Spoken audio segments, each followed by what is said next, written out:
की एसएसएफ की जो यहाँ पे एक सिक्योरिटी पोस्ट है उनके गार्ड कमांडर द्वारा बताया गया कि यहाँ पे नियुक्त एक आरक्षी द्वारा खुद को गोली मार ली गई है।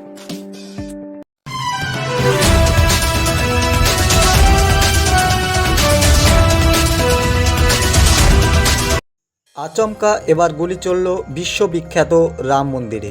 জানা গিয়েছে অযোধ্যার রাম মন্দিরের নিরাপত্তায় মোতায়েন থাকা এক এসএসএফ জওয়ান গুলিবিদ্ধ হয়ে মারা যান। বুধবার ভোর 5:25 এ ঘটনাটি ঘটেছে।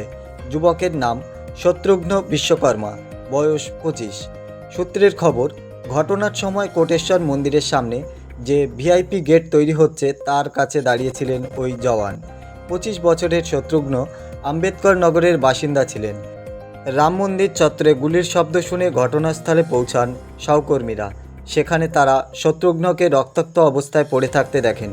গুলিবিদ্ধ হন তিনি। সহযোদ্ধারা তাকে দ্রুত হাসপাতালে নিয়ে যান। আহত জওয়ানকে ট্রমা সেন্টারে রেফার করা হয়, কিন্তু সেখানে চিকিৎসকরা তাকে মৃত বলে ঘোষণা করেন।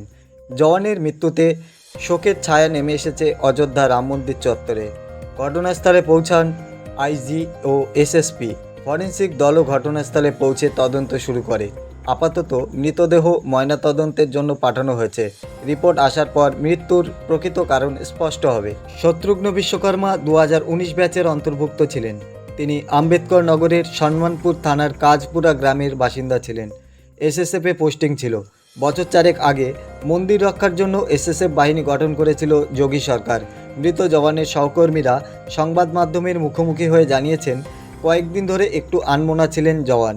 ঘটনার আগে মুহূর্ত অবধি শত্রুঘ্ন মোবাইলে তাকিয়েছিলেন। কিছুদিন কিছু একটা নিয়ে মন খারাপও ছিল। এরপর আজ এই ঘটনা। তদন্তের স্বার্থে তার মোবাইল পাঠিয়েছে পুলিশ। মৃত জওয়ানের পরিবারকে খবর দিয়েছে পুলিশ। ইতিমধ্যেই ঘটনাস্থলে পৌঁছেছেন পরিবারের সদস্যরা। এদিকে জওয়ানের মৃত্যুর পর রাম জন্মভূমি চত্বরে শোরগোল পড়ে গিয়েছে। গুলি চালানোর কারণও স্পষ্ট নয়। গোটা বিষয়টি নিয়ে তদন্তের নির্দেশ দিয়েছেন শীর্ষ আধিকারিকরা।